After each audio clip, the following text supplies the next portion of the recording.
저점에서 나타나는 현상은 눈에 보이는 것들이 있습니다. 안전하게 시장에 진입할 수 있는 거죠. 그러면 우리가 지금 집중할 것은 뭐냐면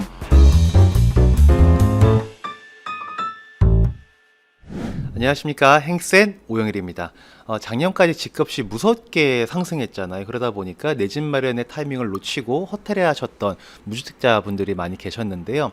그래도 올해는 이 집값이 조정이 되면서 다시 한번 우리에게 기회가 오고 있다라고 보여집니다. 근데 문제는 뭐냐면 너무나 가파르게 떨어지다 보니까 도대체 이게 언제 들어가야 되나 라는 고민의 시기를 보내고 계시는 것 같습니다. 그래서 오늘은 언제 내 집 마련을 하시면 좋을지에 대해서 같이 한번 이야기 나눠보려고 합니다. 우리가 부동산뿐만 아니라 자산시장 진입은 언제나 고민이 되는 상황입니다. 한 번도 쉬운 적이 없었습니다. 우리가 코로나 때 주가 폭락했던 시기를 돌이켜보면 그때 시원하게 들어갔어야 되는데 라는 생각을 하시잖아요.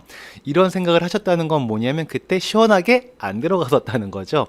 그러면 지금 생각해보면 너무나 들어갔어야 하는데 그때는 왜 안 들어갔을까를 생각을 해보면 이게 지나고 나니까 반등하는 게 너무 당연한 것처럼 보이지만 그 당시에는 지금이 저점이라는 점과 그리고 더 떨어질 수 있다는 바닥 밑에 지하가 있다는 생각이 공존하기 때문에 이게 들어가기가 어려웠던 거죠.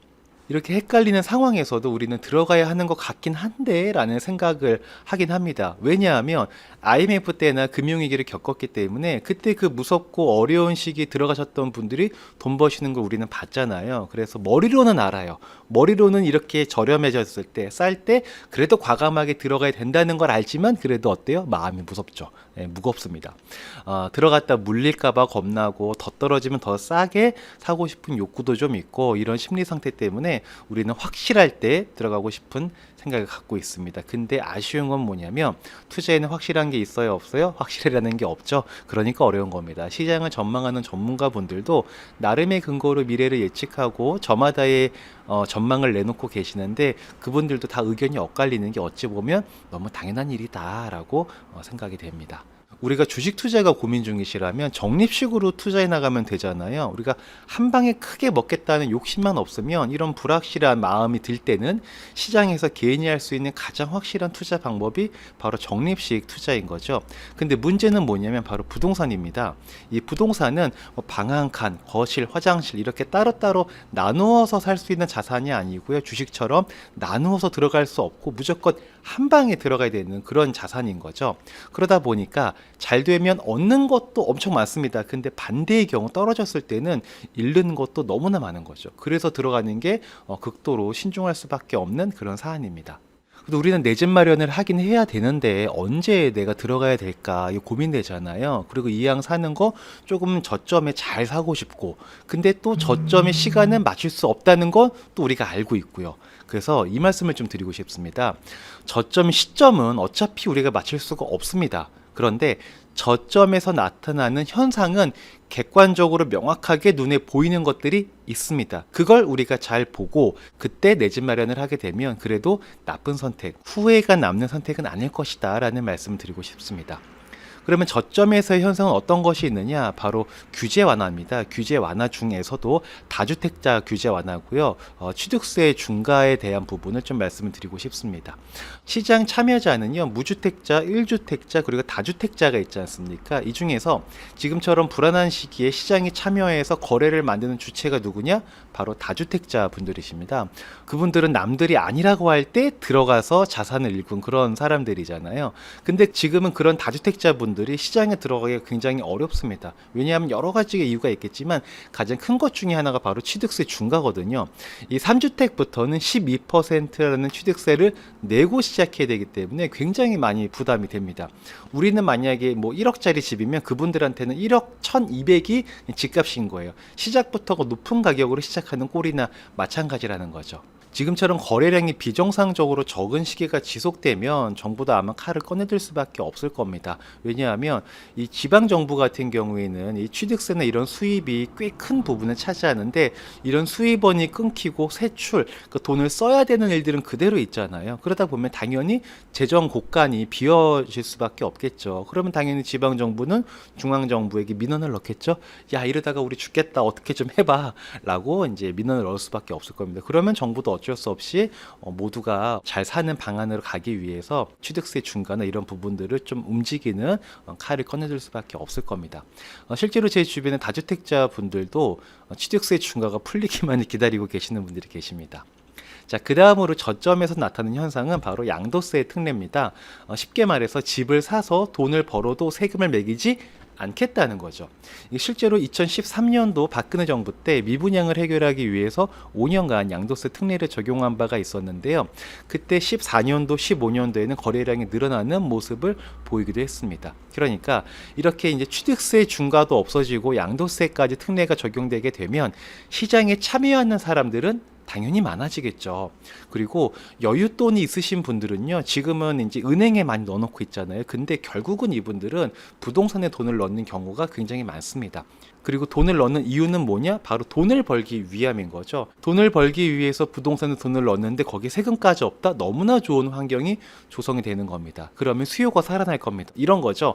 1등급 한우가 한 팩에 원래는 5만 원이었는데 이게 반값 할인을 하는 거예요. 그러면 소고기 먹을 생각이 없던 사람들도 생각이 바뀌죠. 이 수요자가 늘어난다는 것이고, 수요자가 늘어나게 된다는 것은 곧 침체된 시장의 변곡점이 될 수도 있다라는 겁니다. 그래서 아마 제가 말씀드린 다주택자 취득세 중과 그리고 양도세 특례와 같은 현상이 보이게 되면 거래량은 지금과는 사뭇 달라지지 않겠느냐라고 생각이 됩니다. 다만 우리가 생각할 건 뭐냐면, 조건이 다 이렇게 변경된 후에 움직이면 우리가 원하는 최저점은 놓칠 수 있습니다. 시장은 생각보다 빠르게 움직이는 걸 우리가 최근 1, 2년 사이에 경험하고 있잖아요. 그래서 조건이 변경되기 전에 변경될 것이라고 예측을 해서 먼저 들어가게 되고, 그리고 그 시기가 잘만 맞는다면 우리가 원하는 최저점을 맞출 수는 있을 겁니다. 그런데 그 시점을 정확하게 예측해서 들어간다는 것은 사실상 불가능에 가까운 영역인 거죠. 그러니까 반대로 조건이 변경되고 나서 신호 확인 딱 하고 출발하게 되면 저점은 놓칠 수가 있어요. 늦는 거죠. 근데 안전하게 시장에 진입할 수는 있는 거죠. 이게 운전하는 거랑 마찬가지인 것 같습니다. 신호등 앞에서 예측 출발을 하면은 좀 빨리 갈 수는 있죠. 근데 위험하죠. 신호 확인을 다 하고 천천히 출발하게 되면은 느리지만 안전한 거랑 마찬가지 이치인 거죠.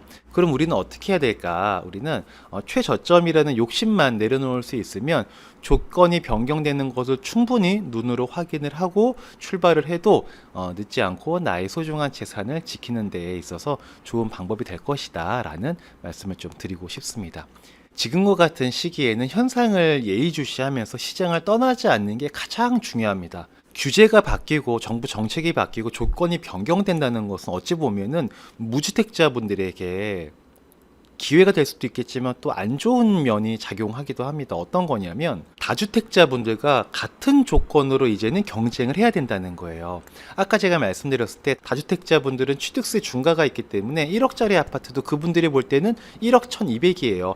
같은 조건으로 우리가 시장에 참여하지 않을 수 있는 지금의 여건이라는 거죠. 근데 조건이 변경되게 되면 다주택자나 일반 무주택자나 같은 조건으로 경쟁을 하게 된다는 거예요. 근데 다주택자분들은요, 무주택자에 비해서 경험도 많고 자금 여력도 상대적으로 좀 크신 분들이죠. 그래서 정부가 무주택자에게 좀 유리할 수 있도록 운동장을 좀 이렇게 기울여 놓은 겁니다. 근데 다시 이 운동장을 평평하게 만든다는 게 바로 규제 완화예요.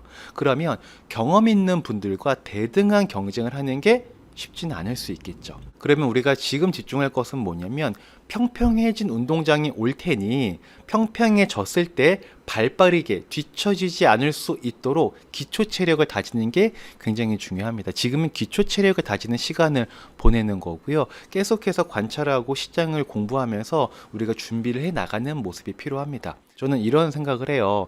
이게 당장 시장 관찰하고 신문 보고 공부하는 게 내 인생을 바꿔주는 그런 일은 아니라고 보여지기도 하잖아요. 더 급한 일들이 우리한테는 많이 있으니까.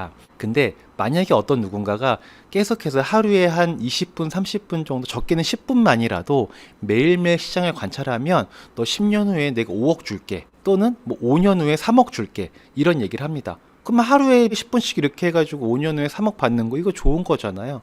저는 부동산에 이런 시장에 관심 갖는 것도 마찬가지 개념으로 생각을 하시면 좋을 것 같아요. 이게 남 좋으려고 시장을 관찰하고 참여하는 게 아니고 나 좋으려고, 나와 우리 가족들이 조금 더 안정적인 주거 환경을 마련하기 위함, 그리고 인생에는 네 가지 큰 이벤트 자금이 있는데 결혼 자금, 주택 자금, 자녀 교육 자금, 노후 자금이 있잖아요. 여기서 이 주택 자금을 어떻게 해결하는지에 따라서 이게 교육 자금에도 영향을 주고 노후 자금까지도 영향을 주게 됩니다. 그러니까 지금 우리가 이런 시장을 관찰하고 참여하고 공부하는 것은 어찌 보면 나의 인생 전반에 걸쳐서 굉장히 중요한 일이다. 이게 크게 뭐 열심히 뭐 어렵게 할 필요는 없고 하루에 그냥 10분, 20분만이라도 꾸준히 시장을 예의주시하고 관찰하고 공부하는 거, 이 정도면 충분하실 거다라는 말씀을 드리고 싶습니다. 그리고 마지막으로 가장 중요한 건 바로 금리입니다. 우리가 또 금리가 내려가고 나서 시장에 진입하려고 하면 또 늦을 수 있어요. 우리가 한 발까지는 아니어도 반보라도 좀 빨리 가야 되거든요. 부동산 시장이 급등할 때 못 들어갔던 이유를 다시 한번 생각해 보시면 아마 어떤 말씀을 드리는 건지 이해가 되실 겁니다. 다음번에는 이 금리와 이 부동산에 대해서 어떻게 우리가 생각하고 접근하면 좋을지 그런 부분을 같이 한번 말씀 나눠보도록 하겠습니다.